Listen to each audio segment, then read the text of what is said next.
What he say? Welcome, everybody, to the Horns Forward podcast, episode number 8, the Kobe edition, as we just called it. Kobe. Nice. Well, I guess before we start, seeing how it's Friday night and it's Fiesta, we gotta start it off the right way. So, 1, 2, 3. Yeah, that's the way you do it, right there. That little crack. Hold on, Divine. Oh, Where hi, yours at? host. I ain't got nothing on me, man. My fault. It's all good. So quick intros. I'm your host, Viva Texas, also known as the mariachi guy that sits in the stands and throws his hats to the defense. And we got DJ up there, 210 Brahmasita, Miss Jackie, SAJ, the loudmouth on the opposite end of the Alamo Dome. The loudest mouth in the South, baby. What's up? There you go. And we got our two very special guests on here. So I'll let you guys introduce yourselves. Tell Brahma Nation who you are, where you at right now. Yeah, when you got it first. I don't know what it is, but it's an echo in the background. Oh, that man. That's that Florida connection, man. That got him. No, he in Cali. So He in California. it's all messed up. I can hear it flip flopping. I can't hear y'all. It's an echo in the background. Oh man, he got the bad Interesting. service. He got the bad service. Can you can hear us, Divine, right? Yeah, I can hear you. All right, you go ahead first. It's just echoing. Like I'll get started. My name is Devon Buckrham, DB from the Brahmas, number 14. Checking in from Long Island, New York. I'm not from Long Island, I'm from Queens, but I live out here now. So, Nice. yes, sir. Man, that's it. Nah, you gotta go deeper than that, man. Which one? What college you went to? Okay. Food you like to eat? You know what I'm saying? Talk I to got us, bro. We I got vibing you. right I now. got you. There we Alright, go. Now we talking. So I started off at Lehigh University, Pennsylvania, small D1 school, FCS. Played in the Patriot League. Ended up winning the Patriot League my freshman year. 4-year starter there. Then I finished my last year, my graduate year. Got my MBA there at Lamar FCS school out in Beaumont, Texas. Then from there, went to Steelers minicamp. Didn't make the final roster. Went overseas to play in Germany for 6 months, and then got picked up in January right before camp started for the XFL, and then now I'm here. So you said you Nice. played overseas in Germany. What did you think of Germany? I loved it out there. Honestly, I was a little shaky going in because I had never been to Europe in the first place. I only been out the country far, only like once. I went to China my senior year of high school, but it was a pleasant surprise. I was honestly surprised how big they support and love football out there. It's like a real big football country as far as Europe. They're kind of like the biggest. But the talent was real good. In that league, as far as the imports, you're only allowed a couple imports on each team. Imports as in Americans because it's our game, so they don't want to make it too lopsided. But like I said, the talent was good. I had teammates from my team from Villanova, Penn State, other schools around the country. But it was good. I got to visit and explore a little bit in my free time, so I couldn't complain. Nice. Tell Yes, us sir. how- Did you come back speaking any German? How about A little that? bit, just a little bit. I learned enough to count to like 3 and to order groceries. Three. That's the way to do it. Yeah. Yes, sir. So Divine, sprechen Sie Deutsch? I'm sorry. Sprechen Sie Deutsch? Just a little bit. You trying to make you talk again. I know, right? Sprechen klein Deutsch. We're out here speaking German. Hold on. So tell us really how good Germany is, because I'm a veteran in the army, so I hear for real? stories about Germany, man. Yeah. I know how really Germany get down. As far as football, there you go. Everything As far as life. Yeah, I better now. Okay, cool. Awesome. Oh, Perfect. yeah. Awesome. Yeah, he in there. there you Look at go. the palm trees and everything. He got a good background. No, Look at Oh, that. man. Wow. Here I am in my dungy office. Oh yeah, you go ahead, Devon. Nah, I mean, I'll be honest. Like growing up in New York City, and then going out to Europe and living there for 6 months, kind of like this, because it all happened real quick. Like it was a pleasant surprise. Like I said, like everything was way calmer and slower compared to growing up in the city. I didn't have to like worry about looking over my shoulder every 10 seconds. I could like walk around with 2 headphones in instead of one. You know what I mean? It kind of real chill. People was pretty cool, honestly. You know, like, you know, some of the older people were, you know, still a little stuck in their ways, you know, looked at me a little weird, but you know, I wasn't really worried about it. I was just there to play football. So but yeah, it was cool. I'm not gonna lie, it was pretty cool. Yeah, I had a similar experience studying abroad there in Germany. And what you said is very true. It was people would make fun of me because, like you said, you can walk around, not have to look over your shoulder, and Exactly. like it's strange. They're like, dude, relax, and I'm like, no, you don't understand. Like, it's not how it is where I come from. Exactly.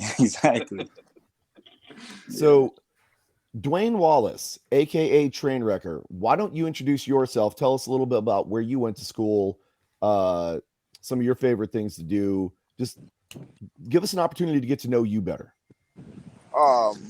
We talking about high school, college, all of it, Everything. Okay. So yeah, long story. Well, we just gonna summarize it up.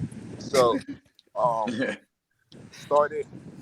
I started my beginning of school in Florida. Finished in California. Um, um, Junior senior year. Martin Luther King High School. Then I went to JUCO, Riverside City College, and was an All-American there, and had a few options. And I went to Cal Berkeley after that. And after going to Cal, I was there with Sonny Dykes. We had Jared Goff and whatever, and he left, and I went to Kansas. And after that, left. I was with Pittsburgh. I was with the Bears for a little bit, and played in the XFL 2020 with the Wildcats, and I'm back at it again this year. Also played in the Spring League. I don't know if y'all know what that is. yeah. Mm-hmm. Blues, Coach Ted for about 2 years, and yeah, that's kind of like my long journey summarized up in a quick snippet. Nice. So, did either of y'all have any experience with San Antonio, like as a city, having visited, been to it, the community? The Spring League was in Yeah, San they Antonio. did. They played in San Antonio. That's right. So, but this obviously had to be a much different experience than what you experienced with the Spring League, correct? Yeah. You said was it a different experience? We lost him again. Oh, yeah.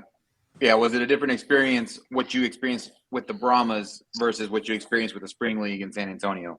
Oh yeah, night and day. First of all, Spring League, it was like it felt like a trial. We didn't have any fans. The only fans was there was like friends and family.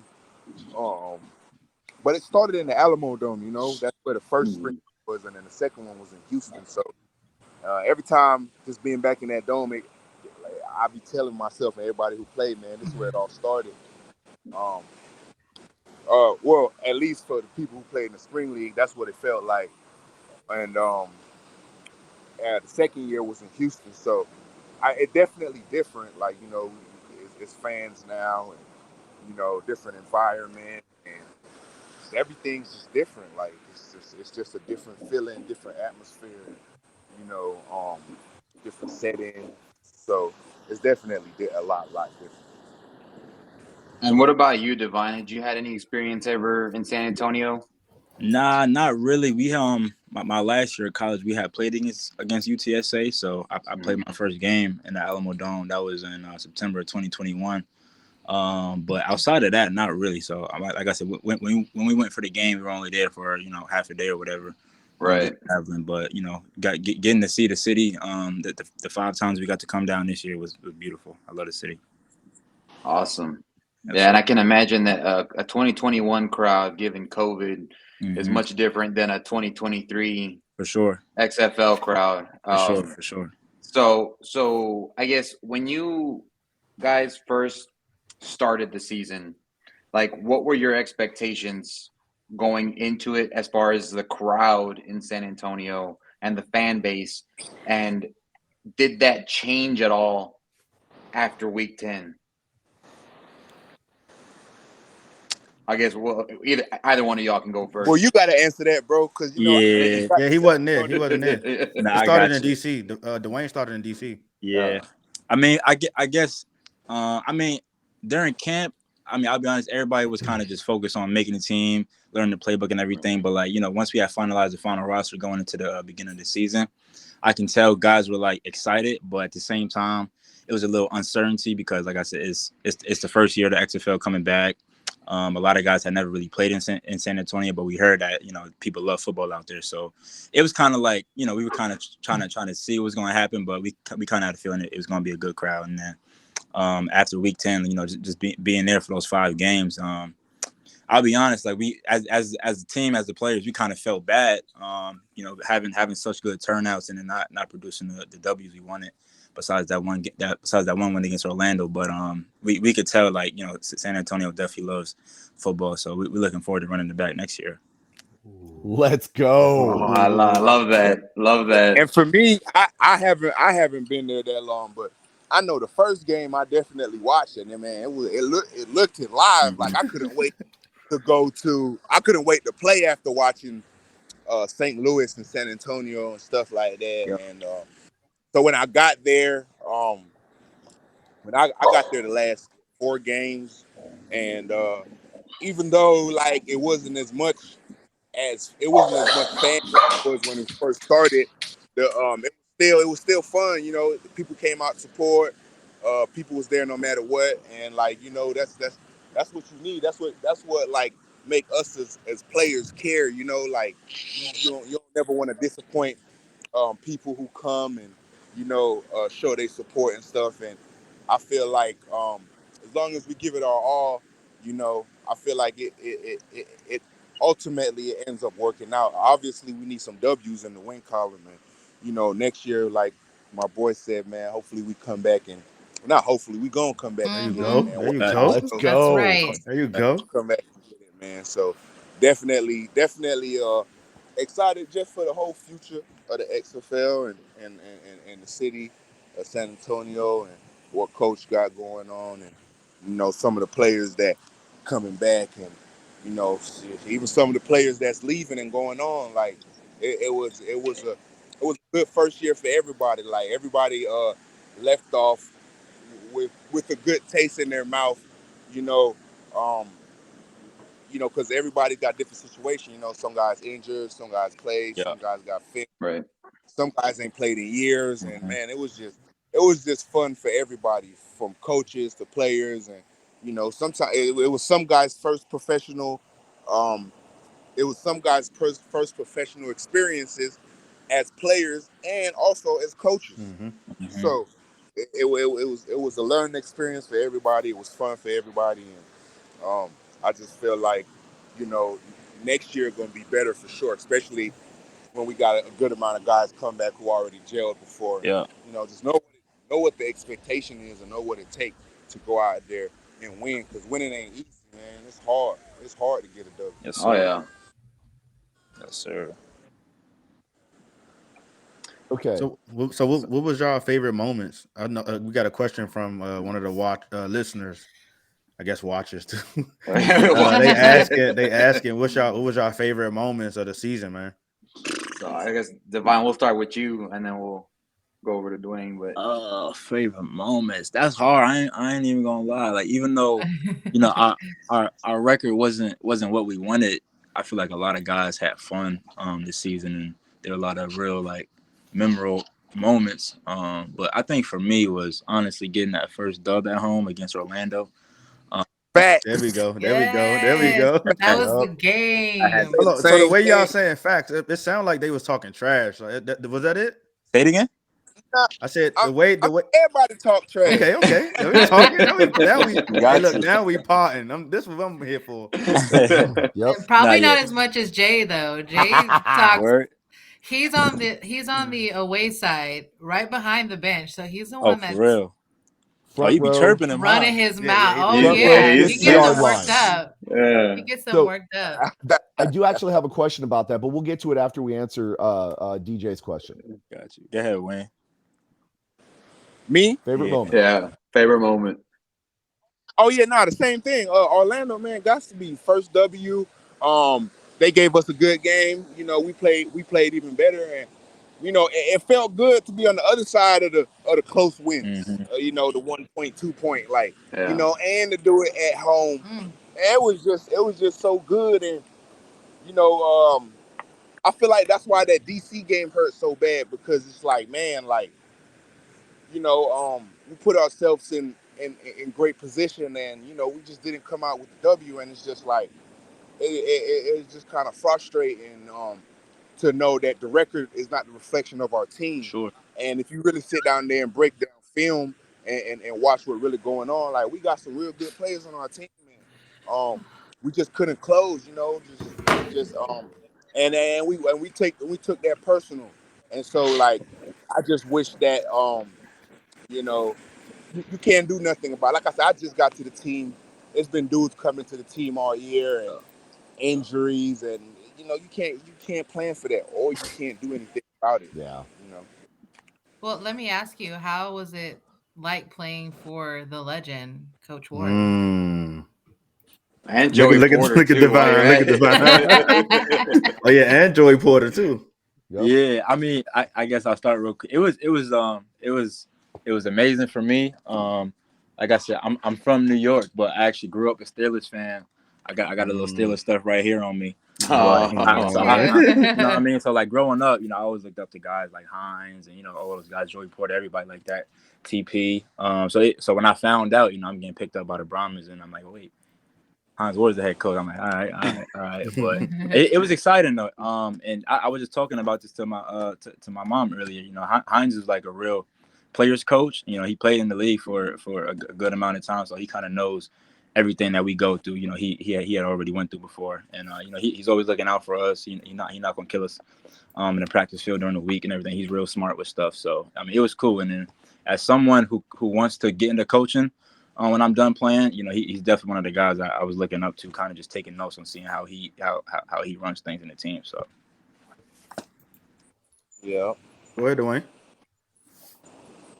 Um.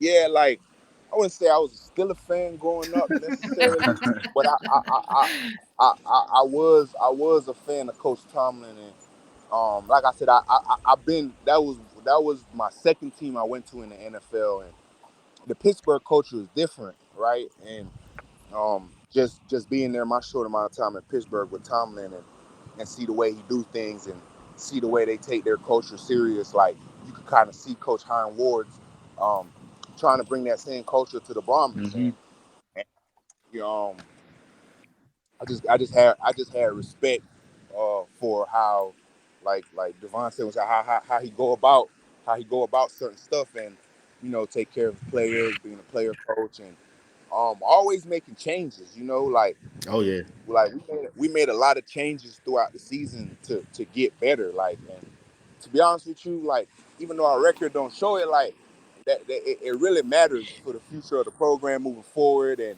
um, you know, those last couple of games, you know, it really meant a lot. And you know, even though we kept losing, we still had a chance to go to the playoffs. And I feel like, you know, um, yeah, I feel like we left it all out there. Um, Given the circumstances that you know, we was putting in, and you know, that's what I could say about you know, playing for Coach Hines Ward and having an opportunity to work with that guy, and him being a first time head coach. You know, it was good. Jay just popped in here. He said, "My guys." Oh, there you nice. go. What's up, Jay, Jay? what up, Jay? Yeah. Hey boy, what up? What up? Yeah. Yeah. So I will definitely agree with you, Dwayne. Most of the fans would agree that the best team that was on the field on that Saturday game unfortunately did not win, and luck just did not break our way, and that's okay. You guys busted your tails out there all season long and took us to the very bitter end, and we're just proud of what you guys did. But in that same vein, uh, this is more of a defense question for Divine, but both of you guys can answer it, right? Obviously, we're pretty loud. We think we're pretty loud in the stands, but you guys are out on the field. how loud were we actually, and how much energy did you guys derive from that? Like how much did that drive you guys even harder to just really get in there and break up those plays and just ball out, if you will? I'll tell you what, ain't nothing like being on the football field playing defense and being on the field on third down with the stands going crazy. It's basically like a 12th man on the field for real. So like There we go. when we hear y'all getting loud, getting rowdy, screaming, that get us jumping and everything. You know what I mean? So that's like that's like the best feeling in the way. We feel like, I mean, obviously y'all not on the field, but we feel like we got an extra person on the field with us who got our back. So yeah, I mean, it's you can't really put that feeling into words, honestly. Nice. Dwayne? I would say that I would say like like just what he's saying, like man, I was interacting with the crowd a lot. You know, fans are calling me, and you know, I give them towels and stuff, and yeah, like you know, like we didn't have that much fans every game compared to like other teams and stuff, but the fans that we did have went all out. For sure. You got to show them their appreciation for that, and y'all, like you know, definitely brought the energy. Like that brings energy. You know, we need energy because this is a game of momentum. Mm-hmm. So, you know, hearing the energy from the crowd just give you, it just, you know, it puts you in a different mode. And so we definitely need that. And it was good. It was good and it was fun. You know, that's just what makes the game fun. Like going out there, seeing the crowd, hearing the crowd, seeing the support, you know, it gives you something extra to play for on top of what you already playing for. Exactly, and like carrying off of that, like it's like the worst feeling, honestly, is like when the stands are going crazy, we on defense on third down, and then you know somehow they pop when they get a first down, and hearing y'all get quiet, And it goes you know what I quiet, mean? yeah. That's like the word. We Like, damn. You know what I mean? You know what I mean? So it's really like we not trying to let y'all down at the same time, so that just make us go harder. Well, yeah. I will definitely say that Phillips and what's his name over at Stoops over in Arlington absolutely hated playing in the Alamo Dome after they got. I would too. They be like, it's gonna get loud in here, man. Y'all just be ready. Get that silent count going. They just didn't know it was going to be directed specifically at them. So we got a fan question here that I wanted to put out there. So, you know, one of the things you guys talked about was having fun. And, you know, from a fan perspective, I can tell you I've had more fun with the XFL. And I can probably say all of us have just with football in general, just with the different aspect that the XFL brought in terms of the rule changes, and so with that being said, you know, with you guys having experience in the NFL, you know, and other professional leagues, what is it about the XFL that differs from, you know, the other professional leagues that you all have played for when it comes to fan interaction, being part of the community and all that? I mean, honestly, Wayne could probably talk about this more because I'm just a rookie, so I ain't been around too long. But I think, yeah, you go ahead, Wayne. This your first professional? This is time this is your first time playing professional? Yeah, bro? it's my rookie year. Oh, okay. Yes, So congratulations. So he definitely coming back then. Good job, bro. Good job. I can say, give him a round of applause, man. That's a big accomplishment. Appreciate you. But man, hopefully you get a shot to go to the league, my boy. But that's gonna happen. But I could say, just being in the first XFL, playing for LA, stuff like that, like they didn't do too much interaction with the fans, even though there was a lot of fans. We had a lot of fans. At the time, we had more fans than the Chargers in LA, and so comparing that 2020 to now, it's like I feel like the fans doubled this year, and not only the fans doubled, there was more things put into place to interact. Like we never used to like do pop-ups for fans and stuff like that. Like, you know, like we never used to do that. And comparing that to other professional leagues, you're not going to find an NFL team the day before the game going out in the community doing stuff. No. They're going to do that on their off day or before the season. And better yet, they're going to send the people who you don't want to see. the people on campus and the squad, somebody you never heard of. Nobody out there playing is not gonna go the day before the game to sign no autograph for no fans. That's just unheard of in the NFL. Yeah. And so, or any other league. So, um, the fan engagement that they set up, it definitely was a great idea. It gives you interaction with the fans. The fans really appreciate and love that, and that's just how you build a brand and keep it around. 'Cause at the end of the day, you know, you guys are who we play for. You guys is what's gonna eventually keep this league going. Because if there ain't no fans in the stands, ain't no league. Yeah. Truth. You know what I'm saying? Truth. So, at the end of the day, um, fan engagement is extremely important. Um, and you know that how they orchestrated it is way different from any other league, and it's great. It's great. And like I said, like it's a lot of guys' first time being in a professional setting. Like a lot of guys can build from this. Like it's hard to be a pro. You know what I'm saying? Like it's hard to get adjusted to the pro life. Like you got to make a camp. You got to worry about getting cut. Then when you do make a team, you got somebody in front of you making millions. It don't care what he do, he cannot do wrong because this is just what he makes. So in the XFL, it's like everybody kind of at an even playing field to a certain extent. So it's just like the best of the best is up. It's really it ain't really too much saving you could do for somebody that's underperforming in the XFL because everybody kind of gets the same pay except from the quarterback, and so that evens out the playing field. Mm-hmm. Yeah. It just gives a lot of opportunities for guys who just coming in and get to play. Just get to get out there. You could try a lot of guys. Whereas if these other leagues, NFL, Canadian League, all these, it's like they're already invested in these guys so much to where they can't make sudden changes like that. It's just what it is. Like, Right. look at Ezekiel and TP Pollard. Like, TP couldn't just take Zeke's job like that. No, he has 2 more years of his contract. Jerry paying this guy all this money. Yeah. At this point, if you don't play money, from a business aspect. Yeah. So Right. I just feel like the XFL just give you a chance to go out there and play and put your best foot forward and get your film and make plays so you could get back to the next level. And that's how they set it up, and that's just how it's supposed to be.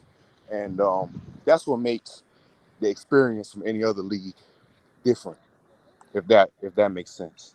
Yeah. True. All right, so I'm gonna ask y'all this last question, man. It's a two-part question. So I'm gonna ask y'all this last question, let y'all go, so my man Dwayne can get his foot in the sand. Divine can hang out with his fam. You know what I'm saying? Hey, it's Friday night. So all right, but look, so this is for both of y'all. First of all, two-part question, like I said. One, what is y'all future looking like?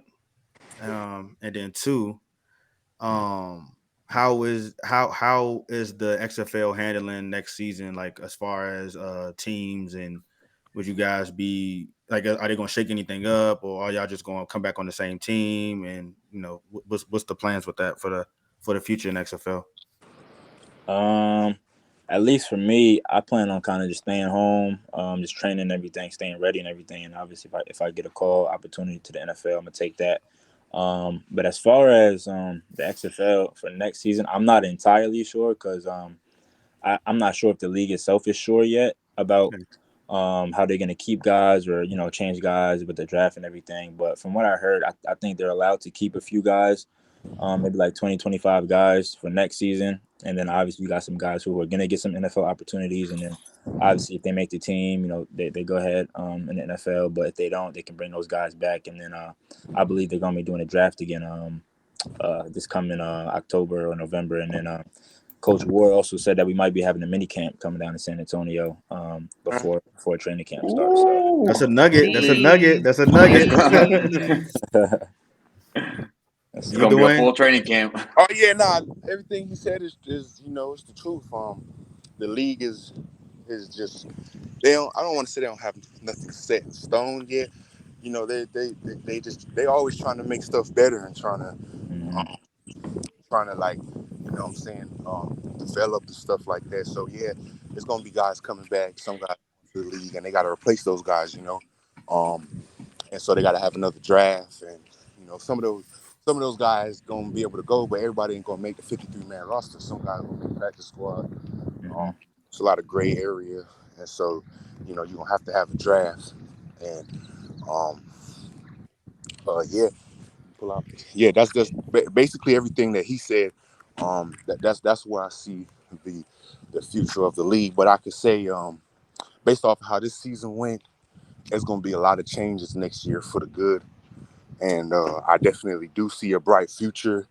And I'm just speaking from experience, just from being in 2020.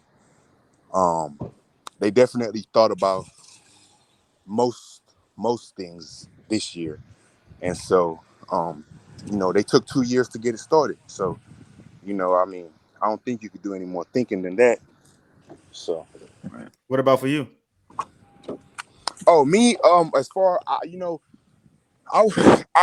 played I played 3 games with the Brahmas. I was at DC. I was hurt, and I'm just thankful to get the opportunity to that Coach Hines just brought me into the new team, and he put me at left tackle at a position that I never played before, and he just gave me opportunity and believed in me, and so from that opportunity there, I got to see if a team would still take a chance on me with the little film that I had got to play because of my injury, and so I'm just taking it as it goes. I know if I don't go, I will for sure be back in San Antonio. I know that for sure. Another Yeah. nugget. Another nugget. Yeah, I'll for sure be back here. I'm just feeling thankful right now, and a lot of guys should be feeling thankful because, obviously the competitor USFL, everything ain't all gravy over there, and without these 2 leagues, We know. be at home. No. For real. We know. For real. And I can speak to that real quick personally because like. We lost the We line. lost you. We lost you. Can you guys hear me still? Yeah, go there ahead. we Go go. ahead. You back. You back. Yeah, you back. You back. You good. Hello? You good. You You good. got You me? You good. good. Yeah. Yeah. You can hear me? I can't even hear myself. But if y'all can hear me, cool. Yep. Yeah, like I was saying, for me personally, like it was unique because coming in with the camp starting in January, I wasn't even sure if I was going to get opportunity. And then just, I think it was 2 or 3 days before we were supposed to report for camp, I had got a call from the team and told me come down and everything. So I was just grateful for that. And then, so obviously I was one of the last guys picked up. I wasn't even drafted. So, during camp, I just had to grind and, just work, keep my head down and just do everything I had to do all of the little things right. And I ended up making the team. Youngest on the team. I'm pretty sure I was the youngest in the league as well. But like I said, I was just thankful. And then something happened right before the first game. They had released me. I was released for 2 weeks because of just because of roster transactions. It was nothing I really did. But Hines said he kind of just had to make space on the roster, so I just got a short end of the stick. But I mean, I understood it was all business. It was not personal. And in those 2 weeks at home, obviously I didn't know it was gonna be 2 weeks, but that was my first time like for real being cut from a team, you know what I mean? So I was like, I was down in a little depression. I was down in the dumps. I wasn't sure what was gonna happen next. Obviously, anytime somebody get cut, they start thinking, like, is it Sid? Like, do I keep trying or whatever? But God, thankful to God, I got that call back 2 weeks later. I was still in shape, obviously. I was still moving around, still had the football in my hands and everything. So I got that call back right before week 3 started. So I finished the season on the team. So I was just grateful for that. Sure. So, Yeah. Well, fellas, I'll let you guys go. We'll let you guys go. Enjoy your weekends. hold on 1 second. I'm trying to See, see if I can and hear you guys. I can't really hear anything right now. okay. Nah, but the Dwayne, piggyback can you off, still hear us? yeah, I could Hold on hear 1 you. But the second. piggyback Okay. off of what he said, man, like, hey, it's hard. It's hard. Like, that's what people don't talk about. Like, when you get cut from anything and go home, that's a real depressive state. Like, yeah, Yeah. gotta get a job. Facts. Yeah. Like, Yeah. bills don't stop. You get cut, bills don't stop. You get fired, bills don't stop. Them bills Right. keep coming.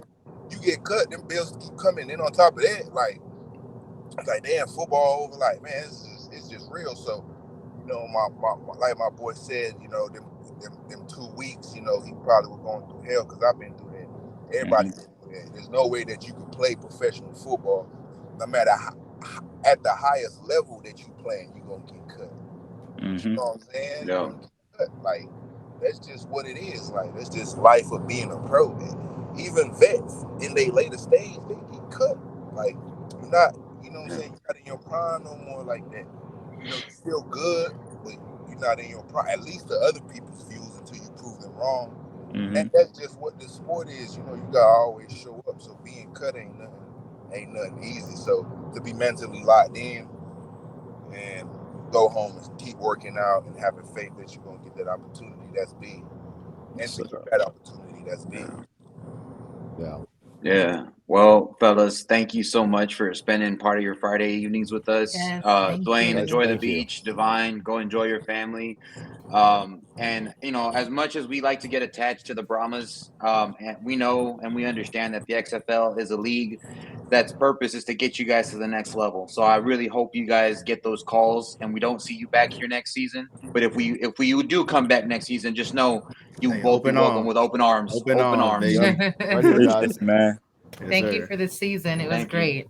Appreciate you guys, man. Horns forward forever. Yes, There we go. sir. Forever. Thank you, That's guys. right. So, God bless you all. Right. Forward, man. On forward. Yes, I sir. love it. Yes, sir. All right, y'all enjoy your weekends. appreciate you. You too. Take care, guys.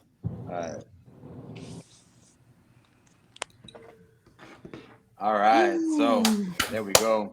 Let's Y'all, go. y'all on Guys, cloud man. 9 right now.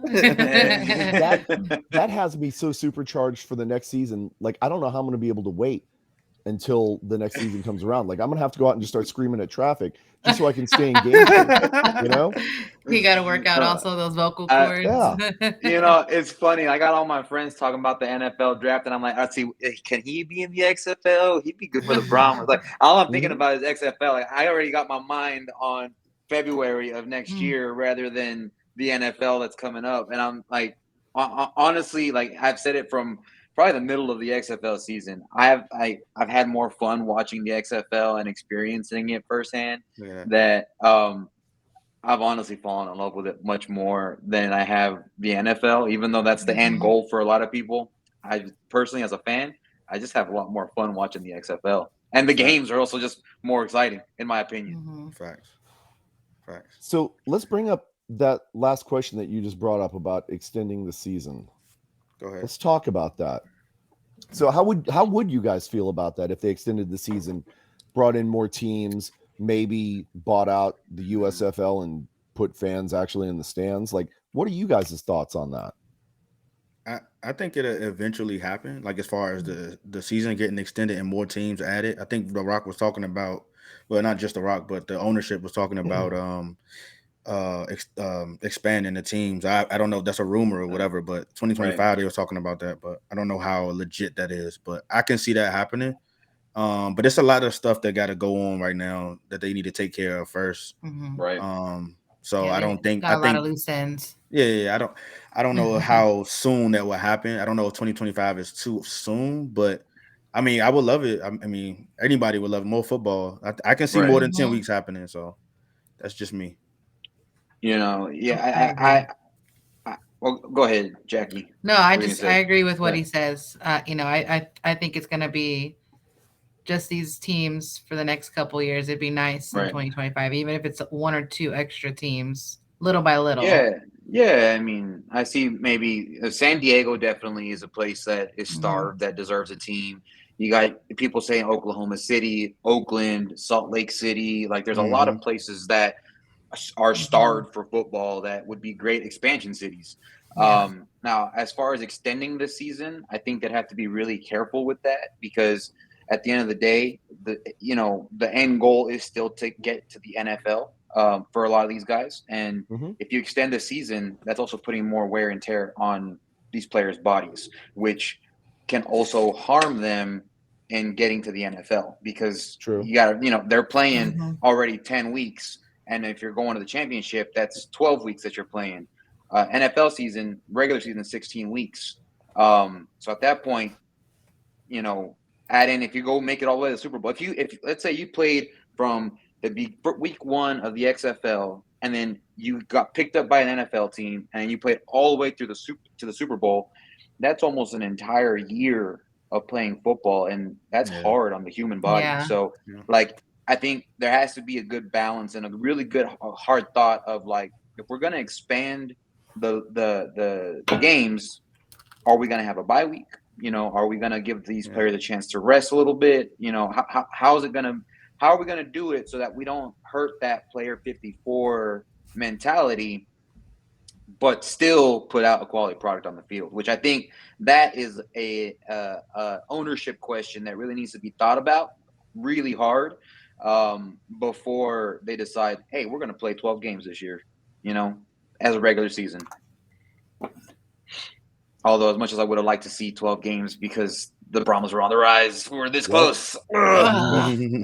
So I do agree. I think, baby steps, like Robert is saying, at some point, maybe adding some expansion teams, but not too many, right? We don't want to get too crazy, and we don't want to wind up with a 16-week season, right?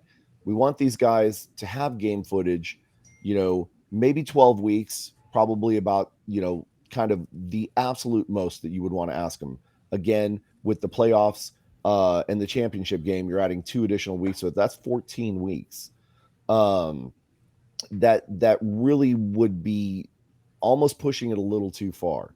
But maybe adding more teams, getting more players opportunities to kind of show up and get some game footage to give them, better chances to get into the NFL. I could definitely see that. But as far as increasing the season,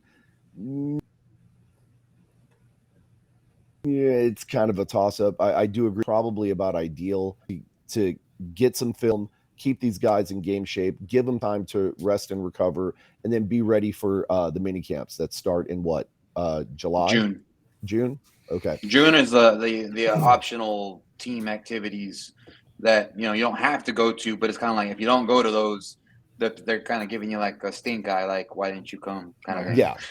Vets normally don't go to those, but those are the 5. The Aaron Rodgers is yeah. Well, he's not going to be doing it in New York either, I'm sure. So bye. I do not hide my feelings about Aaron Rodgers being traded to the Jets. Okay? Oh no, I'm happy he's gone. It's time. Yeah. But let's talk the about summer of love. let's talk about some fan stuff that we got coming up. So I know obviously today in San Antonio we had the Battle of Flowers parade, which was a whole lot of fun for people who went. Y'all wait, I gotta put 2 fingers up because y'all gotta explain this stuff for people that's not from San Antonio. Right. I don't know. I just know that the kids are out of school and I'm pissed. Right. Well, we're out of school. This is not something that happens everywhere in the United States. So y'all gotta explain this. Only San Antonio every year. Only San Antonio. The Battle of the Flowers. What is that? This is a San Antonio thing. So it is to represent. So basically, Fiesta as a whole started as a celebration of the independence of Texas from Mexico. It has since evolved into a celebration of the city of San Antonio, obviously because such a big battle took place here, the Battle of the Alamo. And so the Battle of Flowers parade is just a parade originally meant to commemorate the people who died during the Texas Revolution and the independence from Mexico. But now, again, it's just evolved over the course of the last 200 years into a celebration of the city of San Antonio. And the reason why you have kids, like schools closing, one is because if you go to school downtown or in the inner city, you're not going to get to school because the roads are closed off. And 2, the other thing is that so many kids historically, when it wasn't a holiday, were not going to school anyways because their parents wanted to spend time with them and go to the parade, that the schools were like, just give them the day off kind of thing. Like just they waved the white flag on that one. The parents won. DJ wants a choice. So if you want a choice, then I'd say like go live out in Bernie or Kerrville or something like that. I'm far west, so I'm good. I'm far west. I'm out the way. But yeah, so I mean, it was awesome. I went, I sat with the KSET insiders today, and I was decked out in Brahmas gear, and everybody, I heard so many horns forward. I heard "Go Brahmas" all over the place. So the fact that the community is already embracing it, as soon as they see the yellow, as they see, the this logo right here, the community is already embracing it after, not even a full year in San Antonio. It's awesome. It's become like, I would love for this yellow to be synonymous with the Fiesta colors that like the Spurs wear, for example. And That's so a just to good hear question. that, That's a good question. You know the answer that's to a, that? Let me put it what up. Let me pin it. Let me pin it. You can't Google it. it's one of No, the I mean largest parades in the that's country. Is it? that's a good thing though. I mean that says a lot. I didn't know that. I mean, it's a huge parade, And we and have multiple parades. I don't know the Wow. size in comparison to like, the Macy's Thanksgiving Day parade or anything like that, but I know it's one of the larger parades in the country.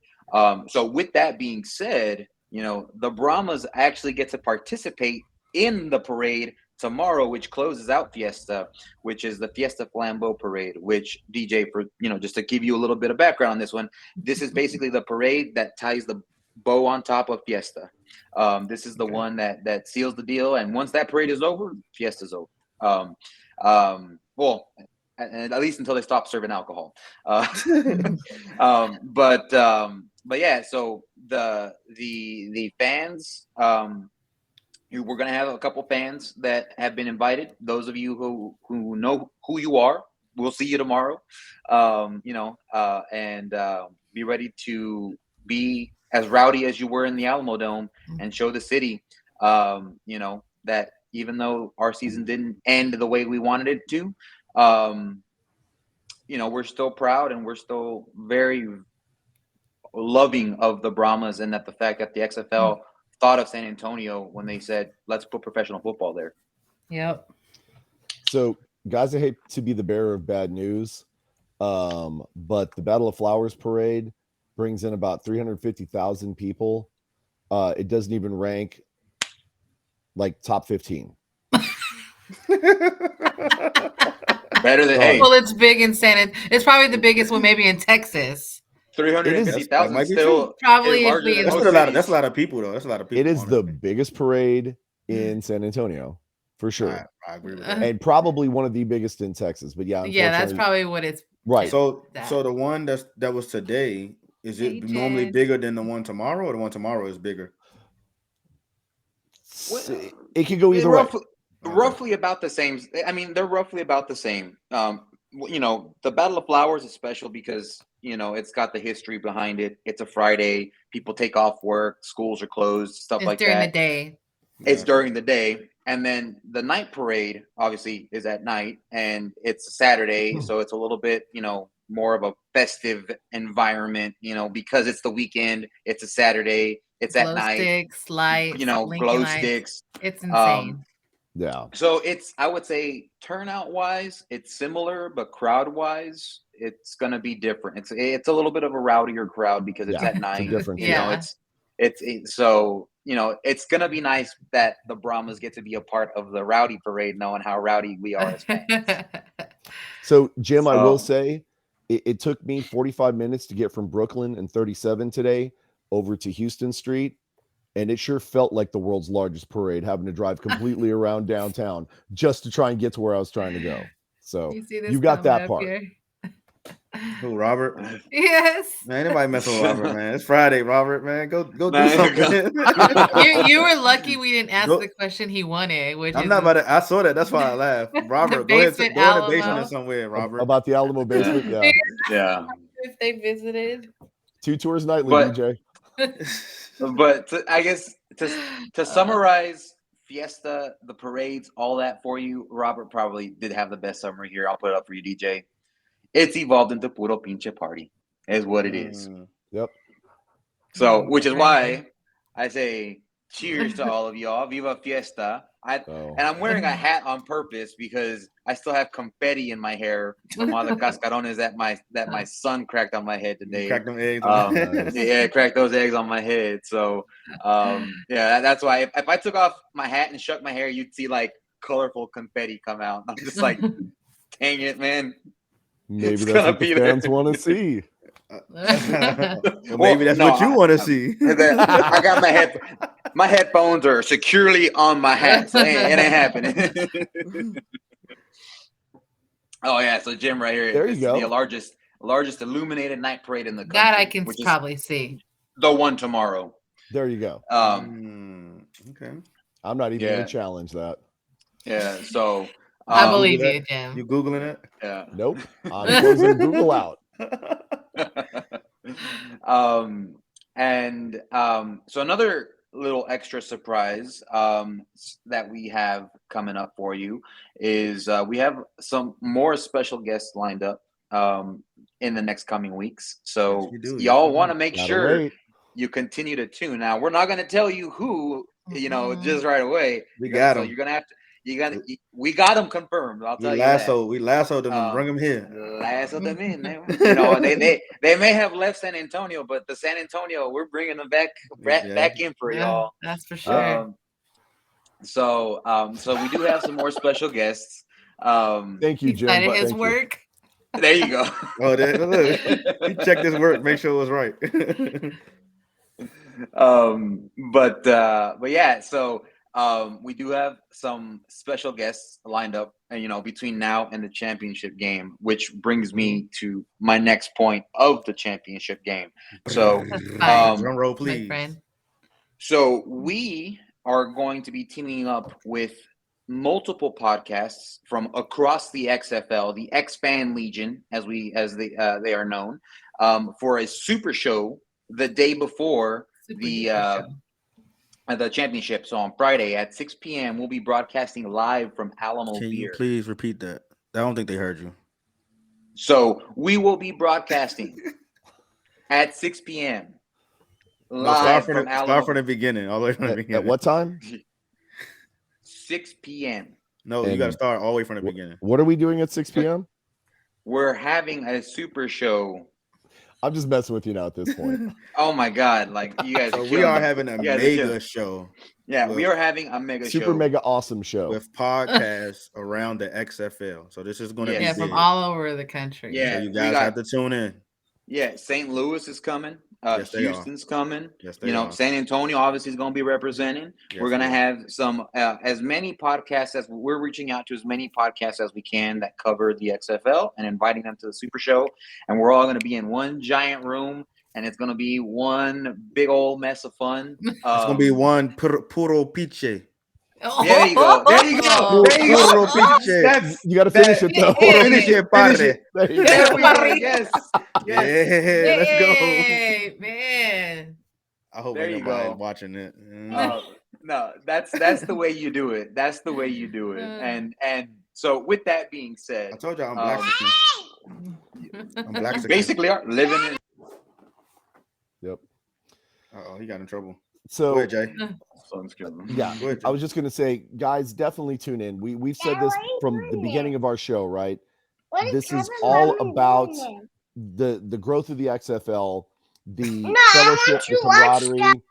Oh, that's brutal, man. I know.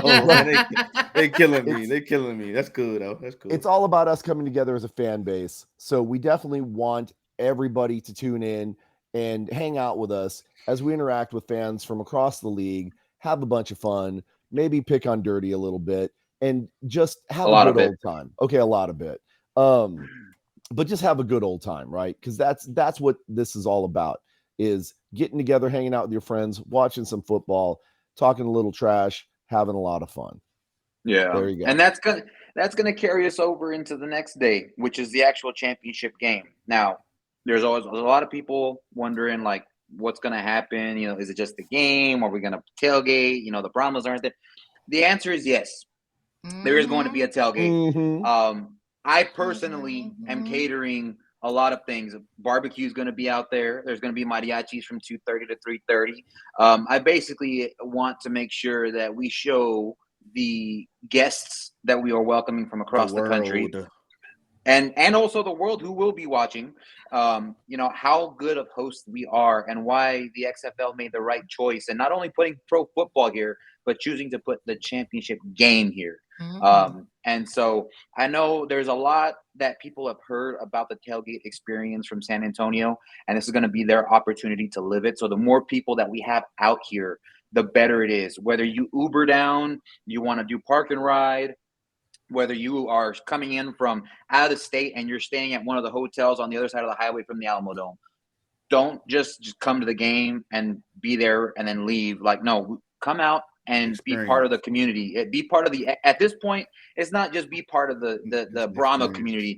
It's be part of the XFL community that's going to be tailgating together, because the championship really is going to be a celebration of football for many of us, because our teams aren't going to be there. But that doesn't mean that we're not going to show up in numbers. So I definitely am inviting everybody out there to come out and enjoy that celebration of football.